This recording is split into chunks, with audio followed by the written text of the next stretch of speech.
And now, Who Wants to Be a Quadrillionaire with your host, Nick B. Hello, everyone, and welcome to another episode of Who Wants to Be a Quadrillionaire. I'm your host, Nick B., and our contestant today is a man named Alex Trebek. Alex, how are you doing today?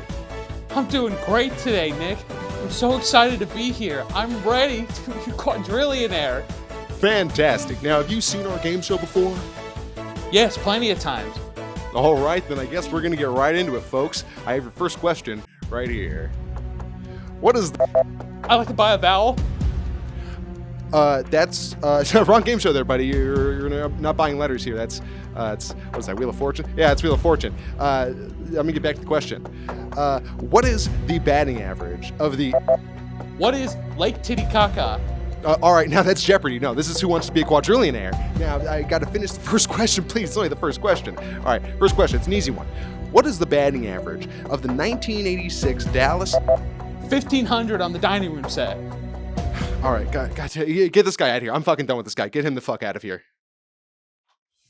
Wait, no, please. Join us next week for another episode of Who Wants to Be a Quadrillionaire. Preview.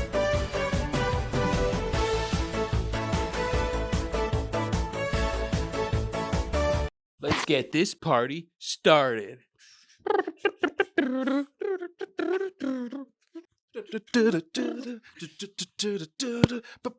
So the Vengo boys go loco. The Vengo boys go loco. New York to San Francisco. Did you know that was the Vengo Boys, Caesar? No. That's the band, the Vengo Boys, where that jingle comes from.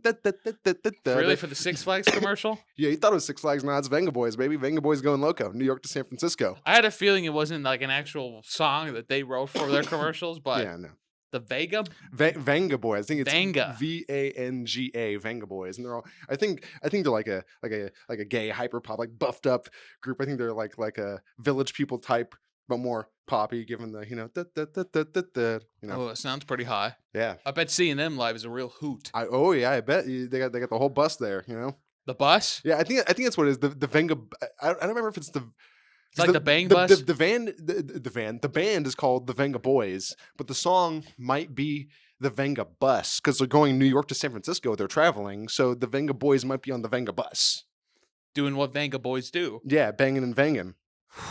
That's a hot bus. Probably Okay, smells like shit, though. or it smells great. Except the bathroom. Yeah, that's a no man's land. You don't go in there unless you really need someone to fuck. Unless all the other bunks are taken. It's like, well, we can't bother the driver again. We nearly went off the road last time. Nearly went off the road last time. Well, what's the shitty bathroom part about having like a travel bus or anything like that? Never take a shit on the travel bus unless you have to, because it'll just stink up everything. Yes, never do it. Yeah. You can pee. Oh that's fine. So that just goes in the tank. You just go, then your truck goes pee eventually. And all that pee out from the exhaust. Is that how it drains? No, I think it's like a tank, like a sort of like a septic tank that they hook up. Well, that's how I want to get my bus set up. Christ. I want the exhaust pipe to be where the pee and the feces comes out of. So that way I don't have to have a tank. It just drains out as I drive. Yeah, I'm sure you could hook that up somehow. Get on there, put like a winch on the side of it to like close off that valve so it's only exhaust when you're driving, unless you won't. Well, yeah, you'd have to set up some sort of filtration system in there so the exhaust doesn't go up through the... Well, I mean, with so much pee and poop rushing out of it. No, that's the thing. Yeah, you have to close off the toilet part so it's all self-contained when you set it to release. That way, the exhaust fumes, once it is empty, doesn't go back up into the cab or anything. It just stays in that self-contained zone, like a pressure cabin in a spaceship or an undersea vessel. All right, how about this? I get the van, the bus, whatever, and it has two exhaust pipes. One for the gas and then one for the feces and every other thing. That's how you get around it. Perfect. There you go. It's just farting and shitting all day long, this bus, just farting and shitting. The guy driving behind it. Oh, God, what the fuck is that smell? And then just right in his windshield. Oh, and he caused a 19-car pilot collision on the I-95 that results in 3 deaths. And I'm just driving my van. Man, the Venga bus goes loco. Start turns up the volume. That'd be great. Would you ever go on like a party like truck or something, like a big like 18-wheeler U-Haul that's like empty and then you're just partying in there? If I was traveling for anything, like for a fun thing, then yeah, why not? If I could afford to do it, because let's be honest, that's probably expensive as shit to get something like that. And probably illegal unless you have a lot of permits. Illegal? Yeah. How's that? Well, RVs, how? Well, that's different. I'm talking like a big, like fucking, like delivery truck. That Oh, I and then see. you got like 20, 25 people in there dancing, partying, like that kind of. Well, how do they know what's going on in there? Well, you just can't let anyone be a dirty little rat and fuzz to the fuzz to the pigs. That was wrong. I used two police analogies. Fuzz to the pigs? Yeah, because fuzz is also the pigs, and pigs is also Oh, fuzz. I see. Yeah, fuzz is not a verb in this term. You It's- never been pulled over, right? Yeah, yes, I have. Yeah, But yeah. for like minor shit. yeah. I like, got a speeding ticket once. do you remember that day? Yeah. Does it haunt your mind? Yes, that's why I'm hyper paranoid about speed limits now, and always around certain roads. I'm like, all right, I got to really stick to the limit here. Like one road down here, I saw a traffic cop there one time, and now from now on, I'm like, oh, well, this is a 40 max road now. I will not be caught dead going 40 on that above 40 on that road. But sometimes you're like, maybe I'll go Sometimes 43. I'll go Yeah. 42. Yeah, Put a little more pressure on the yeah. pedal. I haven't seen them there a couple times, but those always look the meanest too. When you see like a fucking like a traffic cop sitting on a motorcycle and you coming up and you see him in like a lane, they always like look like they're gonna be the meanest asshole, don't they? Yeah, but That's I think just the vibe. I think it's mainly because that helmet they wear is so big. Yeah, and they always got the glasses on. It's like fuck, I know they're hunting to kill. Sir, do you know why I pulled you over today? Was I speeding? No. Well, why'd I get pulled over? Well, you Here, do you want my see. license registration? No, I don't want this shit. Could you get that back for me, please? No. I'll get in later. Okay, why'd you pull me over? Well, you see there, sir. I don't like the way your bumper plate looks compared to your front bumper plate. I mean, it's because the sticker's on there. I voted for Bernie only the one time. I didn't think it would be that much of a contentious thing. He seemed right at the time. That was a mistake that you and thousands of other Americans have made. And Pulls now, out his gun. Yeah. Now I'm here to end it. Another job well done for the police department. You ever hear that meme? Speaking of guns, it's that meme. It was like Speaking Kirby. of police brutality. Speaking of police brutality. No, it's more cowboy related. But I just Speaking of police brutality. That's police brutality started in the Midwest because the sheriff could just do whatever he wanted. I mean, if it was his town, yeah, you If it can't was say your shit. land, shit. It used to all be like Texas Caesar. Imagine that. You could be sitting in the wildlands of Northern California back before it was gentrified and full of yuppies, and you could just shoot someone walking on your land, Yeah. petting your cow. It would be great for you. Yeah, you could do pretty all right too. I don't know about that. Yeah, if you stuck around and In like Texas, maybe. yeah, or when it was Arizona and that time down there. I think Oklahoma was also part of Mexico back then. You could have done well, Maybe. You just squint your eyes a little bit and like, oh, there's that Mexican. You don't want to talk to that mean son of gun. No one knows what he did. He just shut it down one day. I never say a word either. I Yep. grow out my facial hair to that really pronoun mustache. Yeah. And then you say occasionally you let a little orale, and no one knows what it means. It's not funny like it is 100 years later in our time now. Back then it's like, is he calling me out? What's he doing? I'm as cool as that guy from that show in King of the Hill, that preach guy, that pastor guy who had like a gun and killed people. Be like, vaya con Dios. Yeah, the movie. Yeah, that guy. That was sick as fuck. That's so stupid. I love a good murdering pastor. You haven't, but do you know of the movie called Velocipaster? Velocipaster? Yes, Velocipaster. Oh my I think it's a pastor God. that turns into a velociraptor and like kills zombies or something. There's also like Zombie Pastor and there's like Shark Exorcist. Shark Exorcist. Yeah, I think that was one of the ones you read and you're looking up shark things. That one's bad and exploitative and not comfortable to watch. There's oh my God. We've talked about this before, but it just pains me when I hear about bad movies. I started watching one yesterday, and honestly, most of the time I stick through them. But I was just tired. I was just putting something on. I was like falling asleep in the middle of it, and like I thought, and any other day I'd continue watching this giant hunk of shit that had Danny Trejo in it. Oh God, that's the only good That's actor that they have. Only good part of the movie. He's just, I mean, he did what he could with the lines and character given to him, and he did it. But yeah, it was a piece of shit movie. It was about a rundown asylum in Haiti getting possessed by voodoo. And they got Danny Trejo to do that. Well, yeah, he's not even like one of the main people. He's like in backstory, like film footage found, but he's on the cover, and he's like clinging to a wall, and he's got voodoo eyes. So maybe he's a villain, like a main antagonist later on in the movie. I didn't get that far, but Yeah. Well, yeah, you and probably every other person who went to go see it in theaters. Oh yeah. Do you think movies like that are made by just like film students and people who have no idea what they're doing? Do you think they have premieres anywhere but their house? You know, maybe they have a premiere at their house or a small theater in their city or something. You Ho- know, they invite their friends and family. Come watch this movie we made.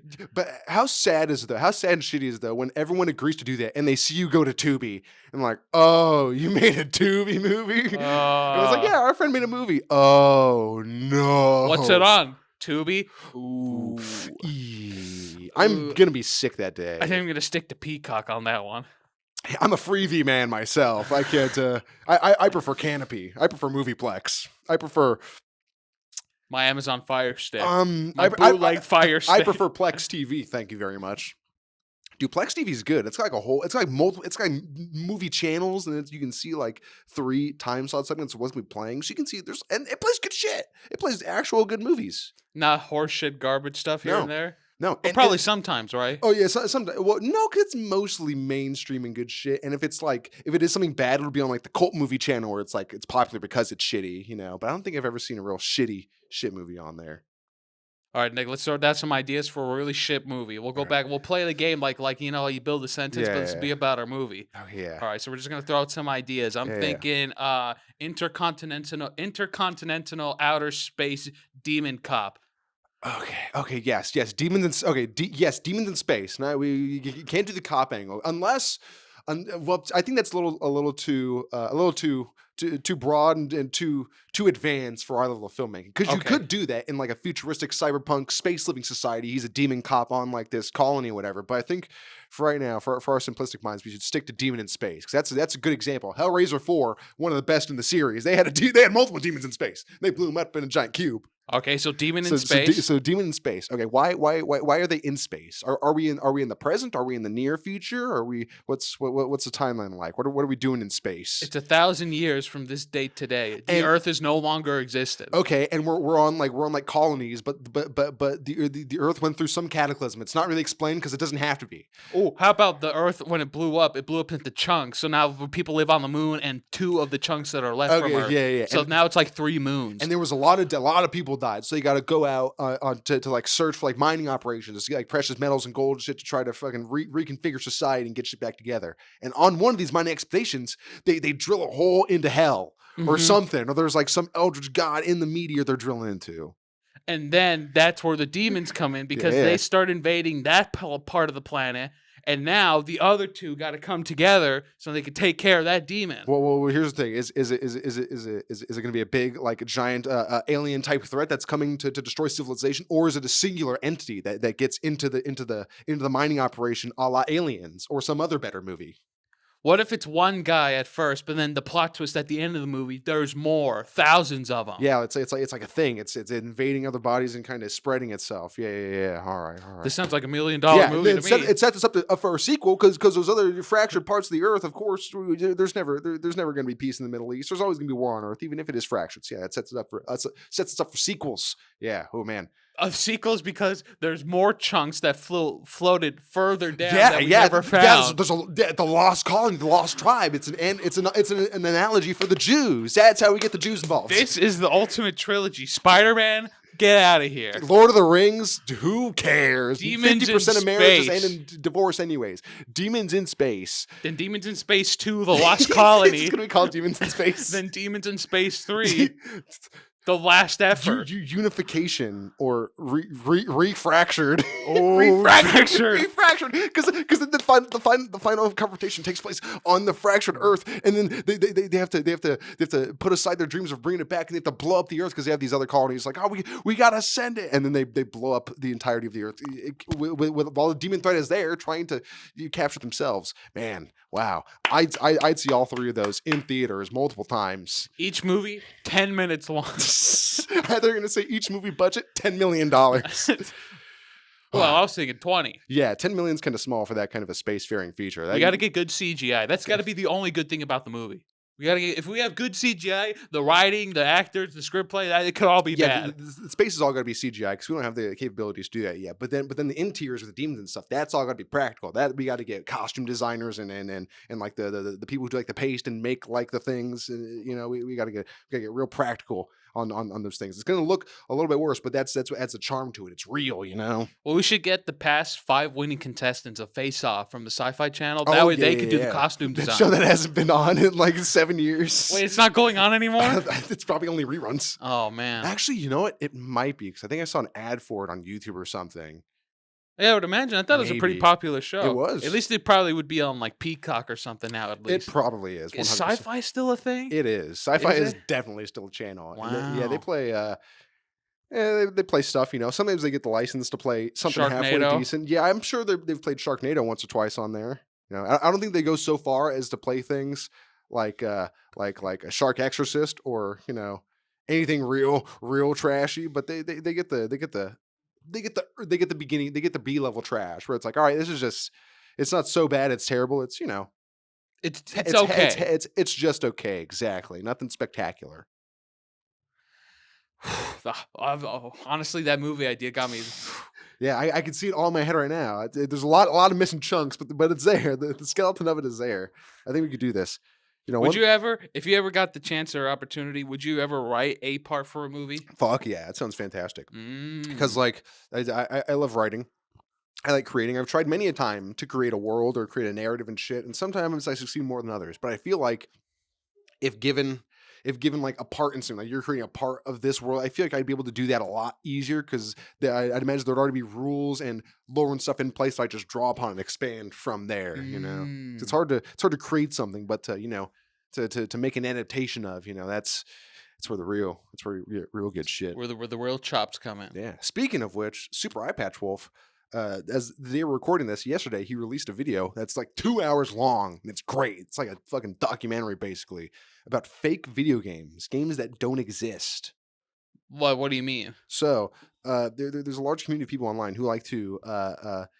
I'm sure you've seen some of them, like maybe like the probably YouTube channels like Mega 64, like 64 bits. It's like, oh, Elden Ring on fucking SNES, or like the Bloodborne PS1 demake. That's Oh, in okay. a similar vein. So and like even people make videos. I think it's 64 bits, I think, and they take games, they put it like in different genres. It's like, oh, we'll put Elden Ring in a SNES game, and then or fucking we'll put Skyrim in a side-scrolling whatever thing, and Mm. it's like fake games. Then it goes a layer deeper than that. People will make like art and shit for fake games. And what the iPad 12 starts the video by saying is before Persona 5 came out, there was this channel that like uploaded like a music track, and it's like, oh, this is the Persona 5 intro. Before this was like in 2012 or something, before it came out.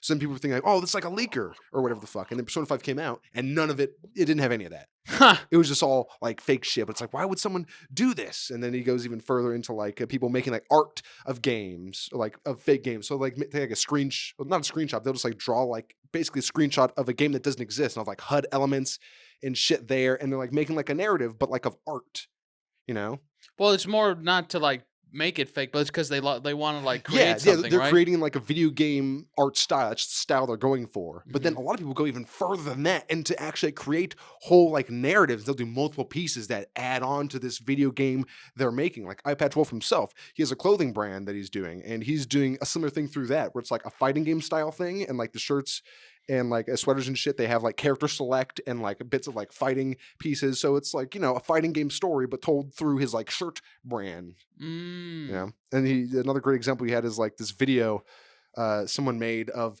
this game that's like looks like Animal Crossing. It's kind of goes into creepypasta type way, but it's made incredibly well and it looks fantastic. It's like Animal Crossing lands on this island. It's like, oh, do whatever the fucking, oh, let me introduce you to this villager. And it's like fucking terrifying, like fucking just like screenshot of someone's like face and like a Game Boy esque like pixelated and their text all fucked up. And it's like Doves in the Horror. And then the game turns into a different game. And it's like, What but the it's still got fuck? horror, but it's not even a real game. It's just a video someone made and they put it in the style of a game. Oh, I see. Yeah. It's and it's. But this has been going on for a while already, Oh right? yeah, I'd imagine 100%. so. Like one of the things I was gonna say is you might have seen on Reddit, or because you use Instagram a lot more than me.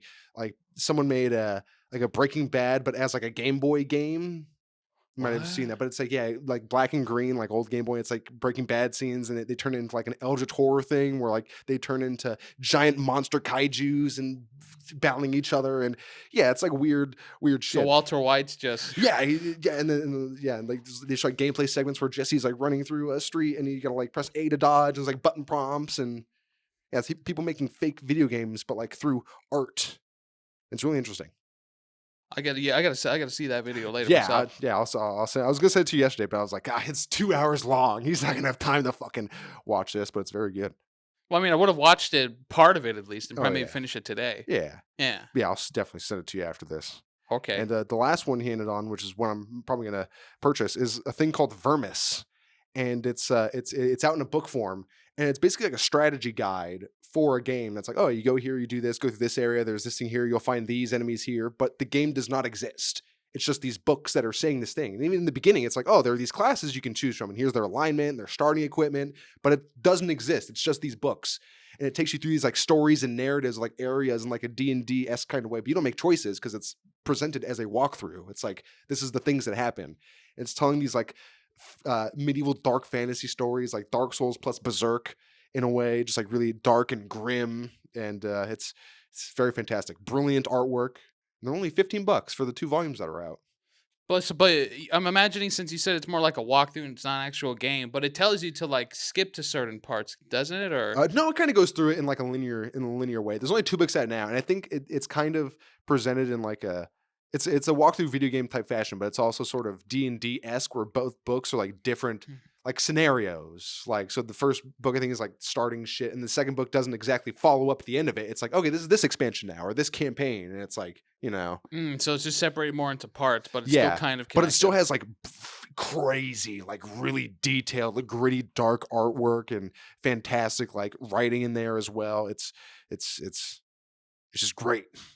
And how much are the When I looked it up, it was in European, or it was in euros? it was yeah, It was in it was in European? European. It was in euros, but I was in Canada, so I don't know why it would be in euros. But even after I've switched my VPN to America, it was still in euros. But it was only 15. So either way, that's going to be around 13 to $15 American. Oh, that's not too bad. Yeah, for one, so 2 volumes, it's gonna be like $30. And I also want to buy one of the posters I saw. I'll put it up right here because it looks sick as fuck. It's cool. It's like a diagram of like these are the type of afflictions of the flesh you can find when you're playing the game. And it's like 9 screenshots of a face. And it's like, if you're poisoned, if you're possessed, if you're suffering from the white pox, and they're all like really like dark and gritty, like grotesque looking things. And it's pretty sick. How big is the poster? I don't know. Probably something when I kinda looked at small. it, I wasn't wearing my glasses, and I was kind of scanning the screen, hopefully, because I can see when I'm not wearing my glasses. But So it's not even a poster at this point. It No, could have just been like a random picture or something. Like, it- yeah, I want to buy that I poster. could have still been looking at porn, to be honest, from the night before. I don't know, but yeah, but I couldn't find the dimensions on there. But again, I wasn't wearing my glasses, so I couldn't see the whole screen. But it's probably on there. Yeah, I couldn't see how big it was. It But was just I a think food video. Yeah, cake, you're I was like, just "Yeah, I like, gotta oh, buy I that was like, poster." it was a food video. I was seeing Eldritch horror. It's like, damn, my eyesight's worse than I thought. Yeah, but it looked very interesting. And the posters are a lot more expensive than the books. So like posters were like $30. God the books damn. like 15. It's crazy. Can you But I get a guess display of it at least? there might be displays. I thought there was of it, a who knows? display. I thought Displates did thing where you could upload your own image too, and then Oh they'd make shit, it- I thought so. that's cool. Or If, maybe they- I'm thinking of a different website. if there is, that's new. I haven't heard of that. If so, but yeah. You know what is new? Some Mad Libs. Ooh, We haven't done one in a minute. I was thinking about that earlier. We have not done Mad Let's Lib. do- Ow. Fuck. I hit my finger. Damn. All right. Do you want to write this Mad Lib? Do you want me to? Oh God, me to I write. don't remember who did the last one. I wrote the last one and asked you. So now I should write this one and I ask did. you. Well, let's see the handwriting. That'll be the Yeah, exactly. There you go. If it's shitty handwriting, it was me. Well, You have way better my handwriting than I handwriting is do. pretty shitty, but Yours is more. Mine's more wild. Yours is more uniform and rounded. Yours looks like a girl's handwriting, which is to say good, because women for some reason have better handwriting than men. I'm on a average. bitch. No, I think it was you. I think it was your writing. I think the last 2 were Oh, your yeah, that's- writing. Yeah, the last 2 were Okay, your yeah. writing. So you write this one. Yeah. Alrighty. Ooh, my favorite character profile. And that pencil's broken, so you can't even write with it. Oh, well, maybe sharpen it. I'll find a way. Character profile, that's gonna be sick as fuck. I love making characters. That's my favorite part of RPGs. Here we go. This one works. I love making characters and making builds more than playing the game, honestly. Well, yeah, because you could spend a long time building your character before you even play a game. Exactly, like optimizing. When I play Dark Souls and start a new build, I always go on the Extra Life, or I know that's kind of the cheater wiki now, but I look up like a list of all the weapons and I go through and like, okay, what do I want to use this time? Do I want to, especially with Dark Souls 2, I want to. I have started an axe power stance build before, but I never finished the game with it, and I want to do that one time because that sounds very fun. It does sound pretty Power fun. stancing axes. Well, it's the best part when it comes to like customizing anything when it comes to a game, the character, the world around you. Like in like cuz I beat Dragon's Dogma 2 yesterday. Yeah. And then when I restarted my new game plus run of it, it gave you the option to make edits on your character, like height and stuff. Oh, like change your body. Nice. Yeah, cuz during the game you can only do that with like, your tattoos and your hair, but you can't Okay. really change your body. But since it was the beginning of the game again, I was able to edit my character and I made him a little taller and then I added some stuff on my main pawn too. Nice. Get a little bit more stamina, equip load with that better height. Oh yeah. A little, just a little bit incremental, but it matters. It helps. Oh yeah, it's great. So let's get to this. Character shall we? creation. Alrighty, Nick, give me a noun. Noun. Fire. I was thinking of a sorcerer and a fireball. A plural noun. Plural noun. Coconuts. A person in room. Wow.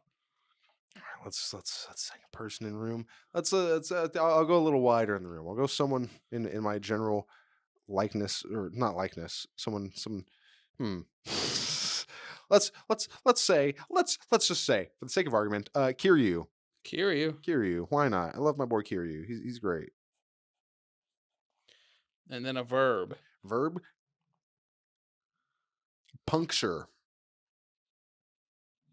This is gonna be so awful. I can already tell. Yeah. I already read the first two Oh, lines. no. Like, oh, this is gonna be bad. But oh well, we're already here. Give me an adjective. Adjective. Foamy. As in covered in foam. Same person in room. Oh, So Kiryu. Yeah, Kiryu. Kazuma Kiryu. Or what's his name in Gaiden? Joryu Yeah, it's Suzuki. Like something like that. Yeah. Because I know Taijo Suzuki, or whatever, is the name of one of his kids in his fucking orphanage, and he uses that name when he's a fucking cab driver in 5. Plural noun. Plural noun. Titties. I'm looking at your water bottle over there, and I can see those. What's her name? Nejo. Uh-huh. Yeah, I can see those. Neferpito. Neferpitou. Yeah, I can see there's Neferpitou titties. Oh yeah. Noun. Noun. Vine.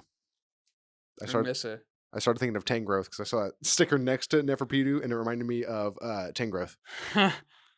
Part of the body. Part of the body. Middle toe. I was going to say big toe, then little toe. Then I decided to meet him in the middle with a middle toe. That's the suffix of the name there, middle toe. Yeah, there we go. Noun. Noun. Canary. Not sure how I got to that, but I did somehow. Type of food. Type of food. What the fuck is that? Is the duck egg called in the Philippines? Oh, the baklat? No, it's not a balut. Balut, yes, balut. BALUT, balut. Yeah, balut. I would never. No, I'd do it for money. It's got bones and beaks. Yeah, for money, of course. I would do almost anything for a fat wad of cash. But for free, nah. It's got the beaks and the fucking eyeballs. It's like, yeah. Let me get an animal plural. Oh, ducks. Speaking of balut. Yeah, it's balut's some kind of fucking bird. Plural noun. Plural noun. All right, let's enter the multiverse. Enter the fucking megaverse. What's it called, Ant-Man? Quantum realm. Into the quantum realm to pull out this answer. Plural noun. Uh-huh. Briefcases. God, this is gonna suck. Yeah. Oh well, we're already. That's possibly with Mad Libs. You know, sometimes it's good, sometimes it's bad. Occupation. Occupation. Hobo. Panhandler. A what? Panhandler. Panhandler. Yeah, that's just another name for a beggar. It's panhandling, asking for money. Oh, speaking of which, Adverb. I'm gonna get to something in a second. Sadly. Now I'm thinking about this book over here. Now talking related to that. We'll get into that after this. Yeah. Silly word. Silly word. Nimrod. Nimrod. Nimrod's a silly word. That's what it was. Nimrod. A noun. A noun. Card. All right, 7 left. No. Type of liquid. Type of liquid. Come. Alrighty. Let's see how this goes. My favorite character profile.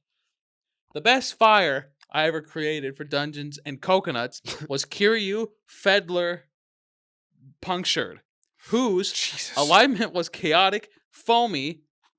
Chaotic foamy, like an ocean. Kiryu was a friend to all the titties He sure was. and had a short vine, but a big middle toe. That's how he made up for his little vine with his big middle toe.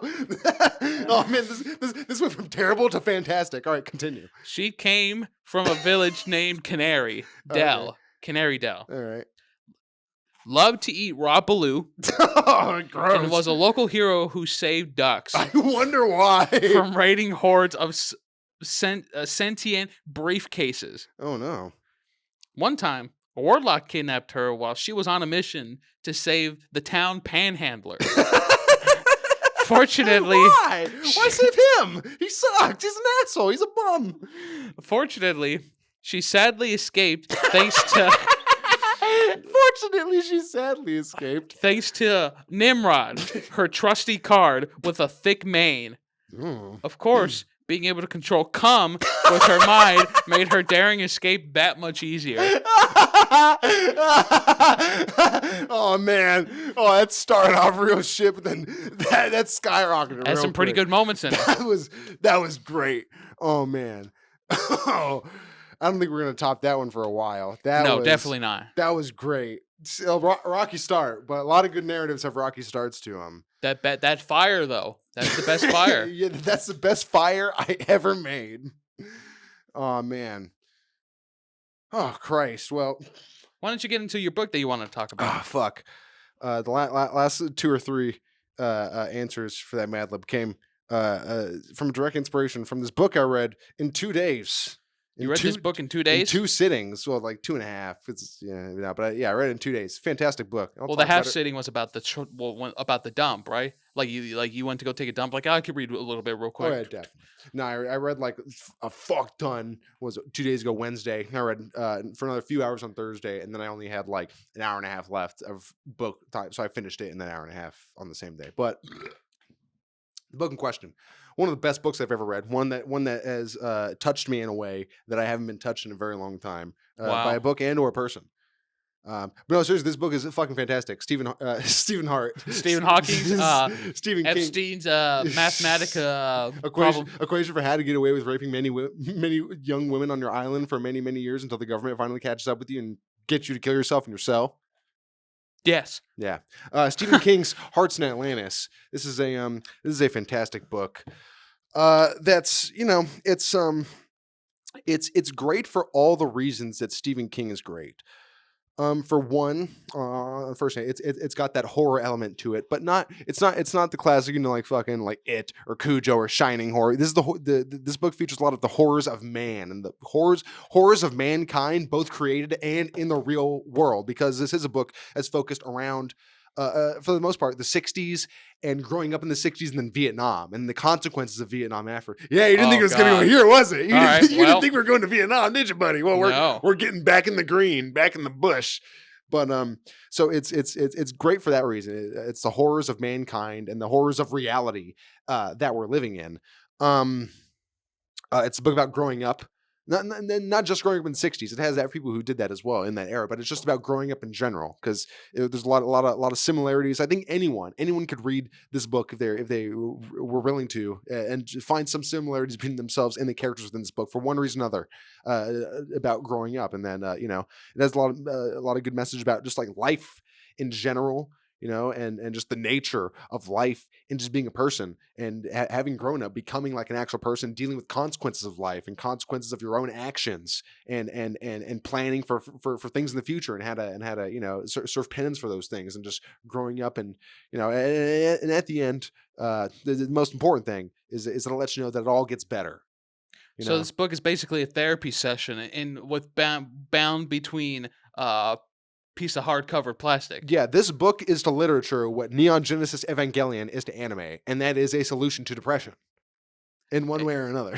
A guide more so, right? Yeah, To helping yeah. with depression. And not even really, you know. I mean, if you want to see it that way, yeah. But there's a lot of good messages that could be taken from it, and also it's just an incredibly good narrative. There's so many like themes, like overarching plot points that are weaved throughout the narrative that are only there if you think about it. Like, oh yeah, this fucking thing happened, and fucking it all beautifully connects to each other because it all is interconnected, even though it takes place over fucking like 40 years. Like the first part is in 1960, and the second part's in 1966, and then in like 83, and then the last two parts are in 99. So it's like Oh, over wow. like it's over like the course of like these people's like lives basically. And it's the same characters that it goes through from the beginning to the end, or is it new characters For the introduced most throughout? part. So the first part is focused on Bobby Garfield, who's like 11 years old in 1960, and then his best friends are Carol Gerber and his other friend Sully John. And the first part is the most Stephen King, I guess, because it also relates back to the Dark Tower, because it has like low men, which are like these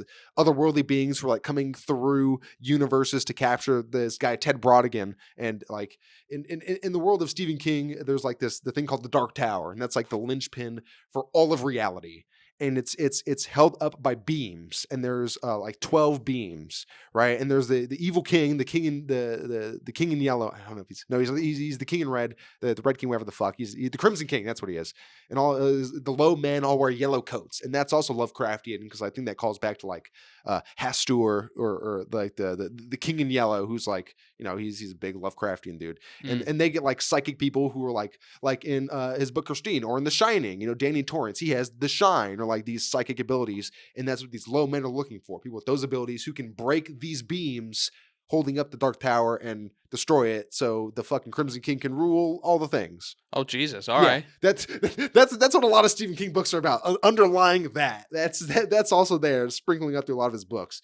And Bobby Garfield, he makes friends with Ted Brodigan, who's like this old guy, and his mom is like, fucking this pedophile. And meanwhile, she's having sex with her boss in order to get further in her own work life, because you know that's what you have to do when you're a single mom raising a kid with a fucking dead fucking you're a widow. She's just got to get fucked by her boss occasionally for raises. Then you get gang raped at a convention in New York, and then just have to suffer through that because she's got to raise her kid, you know. But anyways, What company is this, and how can I work for him? Oh, it's real estate. Get into real estate. Bobby Garfield is like, this is the first part, growing up, going from being a kid where the world is infinite, summer lasts forever, reading new books, experiencing new things, everything is so new. And eventually when you're a kid, you get to a point where you grow up and you're like, oh no, the world is a darker and scarier place full of real things that can really hurt you and do bad things to you, mentally, physically, whatever. These seemingly otherworldly things, you know, which are real in the world of Stephen King. But as a kid, you know, like taxes and like fucking if your parents go into debt and you see like your mom and dad crying over like bills, like you don't understand that yet, you know? It's like this other, it's like this incomprehensible thing. That's part of growing up, is realizing these things are real, you know? Right. And everybody goes through it in one form or another. Exactly. And that's the first part of the book. The first part. The second book is college. When you get, because at college, it's like, oh, you think you're grown up, but you still have so much more growing up and adapting to do. And when you're in college, you start to become more of yourself and figure out what you're about, but you can also get distracted. And the second part of the book is titled Hearts of Atlantis. The title of the book is based on the second part, where the main character, Peter something. It's a new character, Peter. We haven't heard about him before, but Carol Gerber, the girl, is still in here, and Carol Gerber is like the main. She's in every single part, basically. It's not about her, but it's sort of centered around her, as it is centered around Vietnam as a whole. You know, in the '60s and growing up in general, she's kind of the linchpin that helps you, guide you through it in her own way. She goes on her own path as well. But Hearts of Atlantis refers to these college kids, and they're in college, you know, but they get sucked into the game of Hearts, which is a card game. You know, I don't know how to play it, but it sounds super complicated. But it's everyone in this like third floor of this dorm, they get like sucked into Hearts, and they're all addicted to playing Hearts, and they're fucking flunking their classes, ditching classes, all just to play Hearts. And it's about like addiction, you know, and like growing. The next part of growing up, which is, you know, once you've grown up, you become an adult. You start becoming an adult. It's like, oh, I have new privileges and abilities now, but you're still somewhat of a child because you haven't regulated that yet and figured out what's good for you, right? Because you haven't really tried anything out yet. You're in the period of excess and experimentation, and then that part's kind of about overcoming that. And the main character, he is addicted to Hearts for a long time. Even when you think he's gonna put it down, he gets right back into it.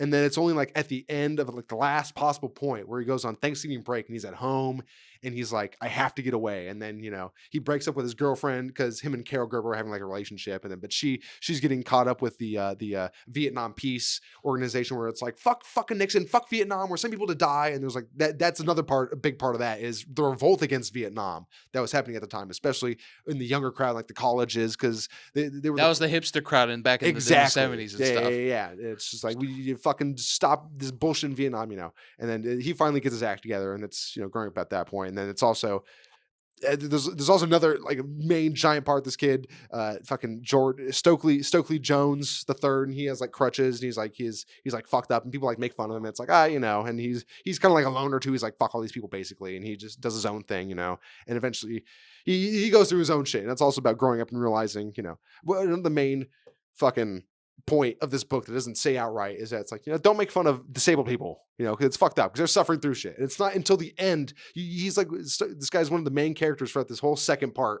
And it's like, as a reader, you kind of get in on the joke because it's being perpetuated so long through this. Like, yeah, Stokely's like kind of an off-putting guy, but he just does his own thing, whatever. And then he like slips in the ice at one point and everyone's laughing at him. It's like, oh, this fucking guy, but they go out and help him.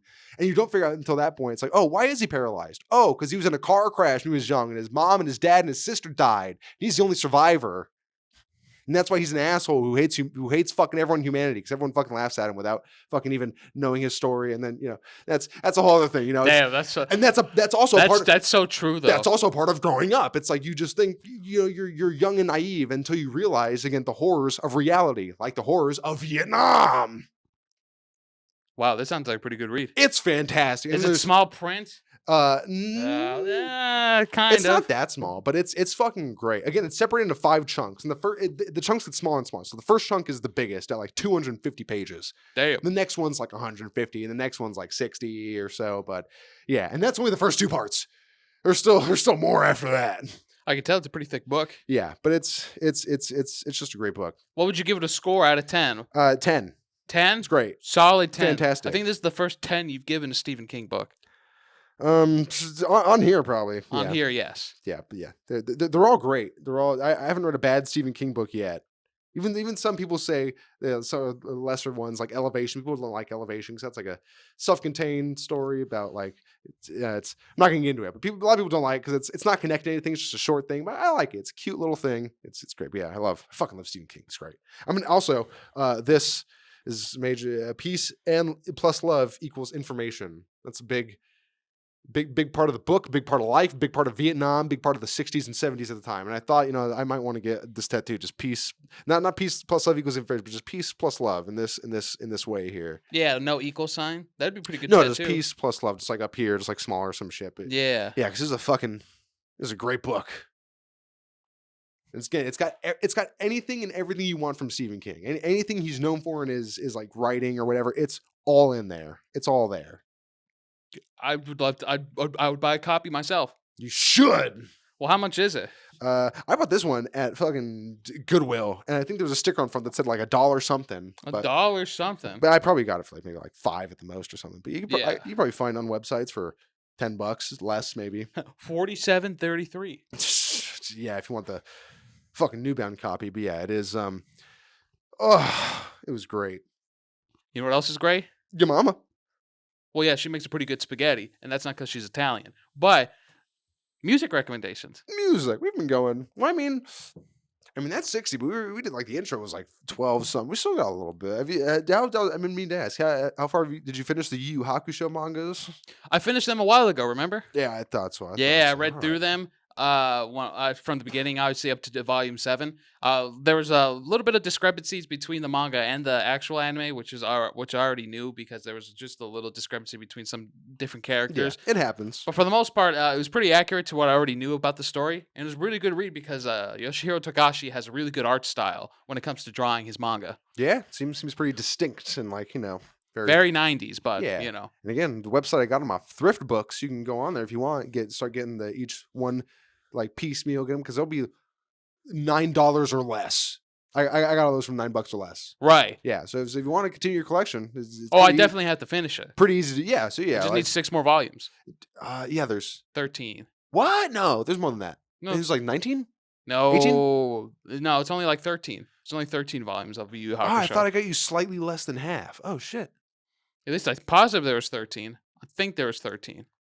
I don't know. But either way, yeah, thrift books, easy, cheap place to get books. It's fucking great.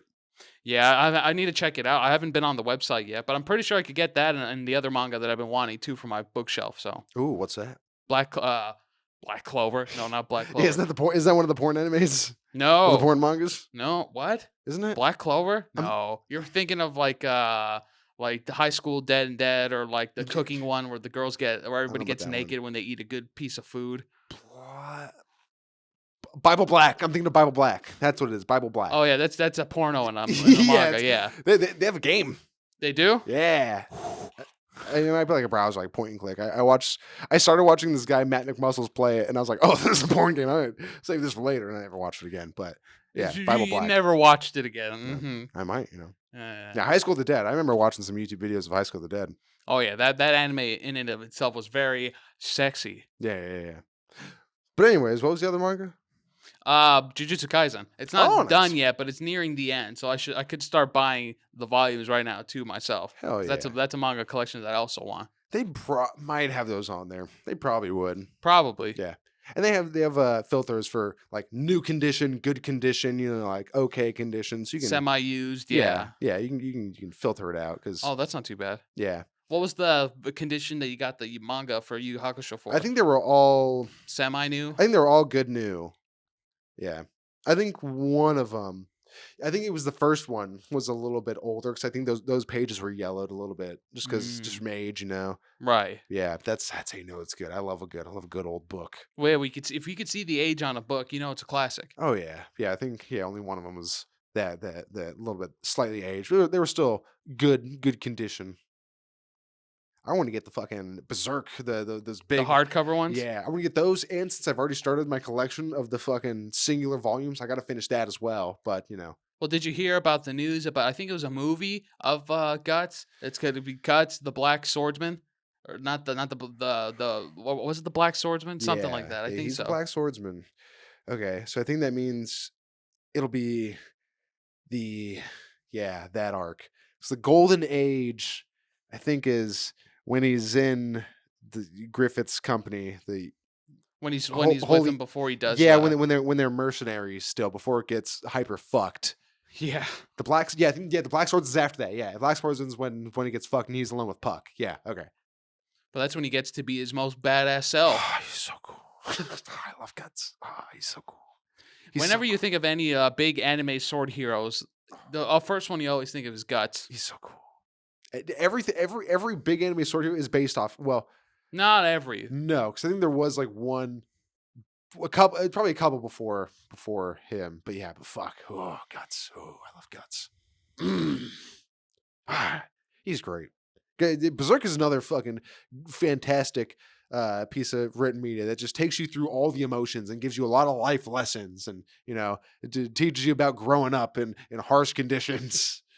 Yeah, that's definitely an anime that does teach you a lot of moral and life lessons right off the bat. Yeah. Oh boy, I fucking love Berserk. Just don't watch any of the anime adaptations of it. It's not that great. No, Just read the manga. Do you do like I think it's like the '97 like anime or movie or whatever the fuck, and that one's like fine. But yeah, just read the manga. It's better. Yeah, it's a lot better. It's a lot more coherent. It's fucking beautiful. The art in there from Even if you don't read It's the not- words, just look at the art if you ever yeah. go out somewhere. Just look at that putrid, disgusting defilement of art. Look at those pictures of weird trolls with their giant penises raping human women. Yeah, look at it.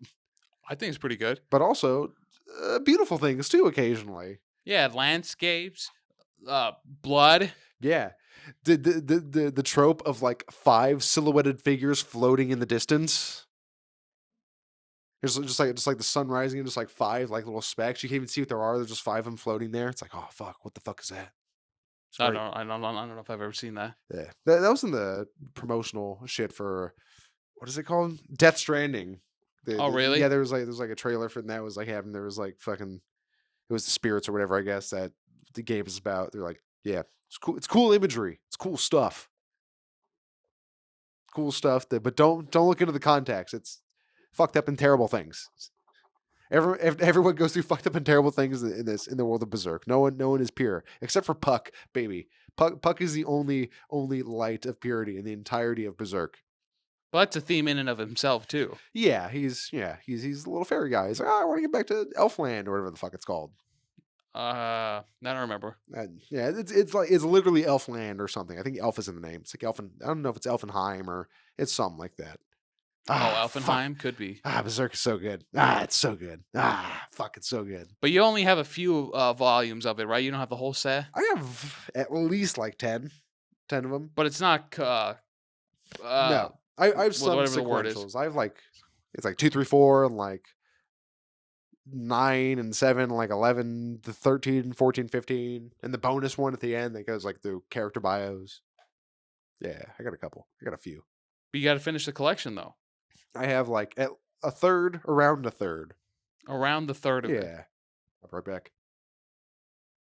I've been feeling that phlegm build up from all the conversation, the brilliant conversation we've been having. Insightful, even.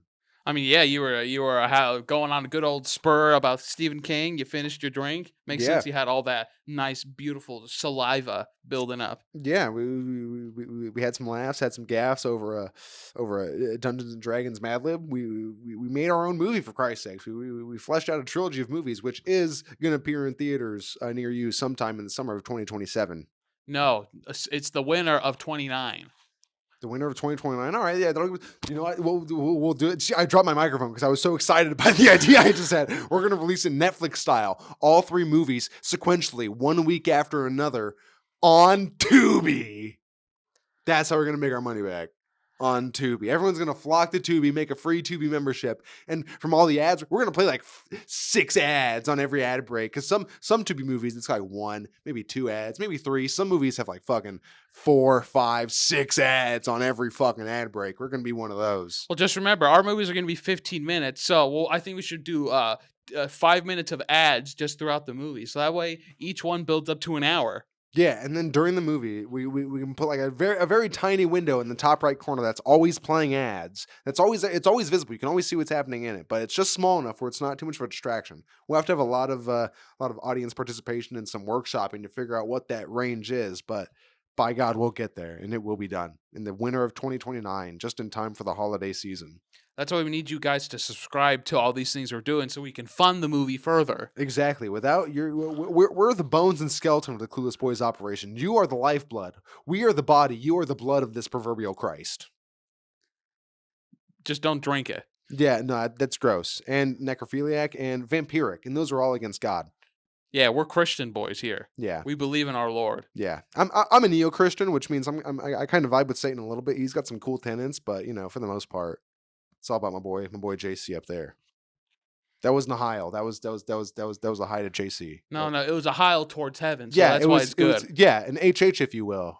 You could call that an 88, if you will. I was given an 88 to heaven. This is for you, God. That one's just for you, man. Anyways, music recommendations. We've got another 10 minutes. Jesus Christ! All right, yeah. So now I think it's time for me. I think we can get to the music. Let's do it. Why not? I'd like to go first. All right, perfect. My music recommendation is by a band called The Offsprings. Oh, I've heard of them. Yeah, you probably know some of their classics. But the song I'd like to talk about is "Why Don't You Get a Job?" Because the intro itself is just I don't remember the lead singer of the band's name, but he just says, "My best friend's got a girlfriend and he hates that bitch."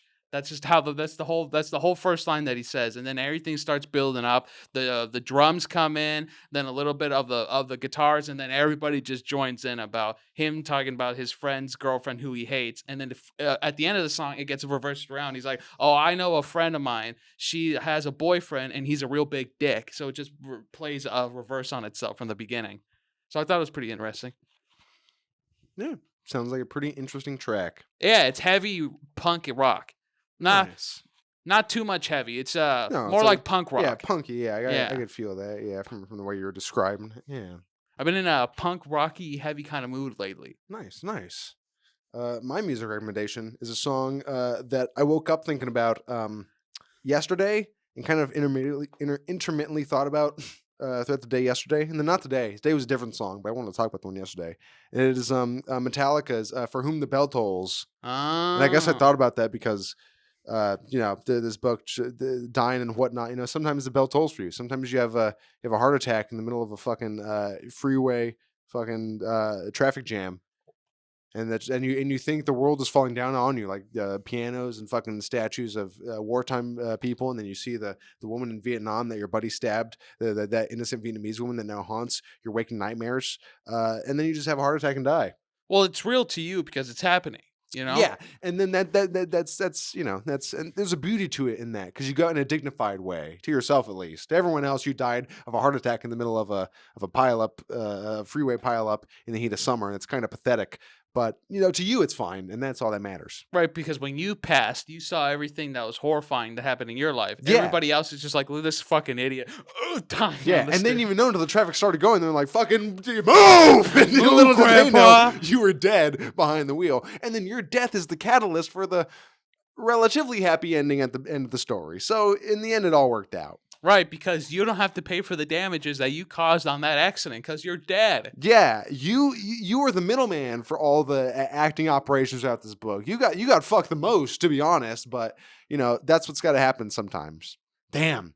Wow. Yeah, he really did. Except that one summer in 1960. That was, Sully John. You peaked in that summer in 1960 at 12 years old. I'm sorry to say it, man, but yeah, from then on, it was just kind of a shit show end to end for you. That, yeah. You tried your best. Yeah, For Whom the Bell Tolls by Metallica. It's a good song. I like how it just diverged from the. Oh man, wow! When I finished reading this for like the next hour, I was like making connections, like, oh, this and this way to that, and this was thematic in this way throughout this, and I got another one right now. Wow, yeah. Thanks, Metallica. Thanks, Vietnam. They're still heroes to me, at least. Oh yeah. Oh Christ. God, my back's been so fucking itchy since the beginning of this. I don't know. Oh, I have a pimple. Ow.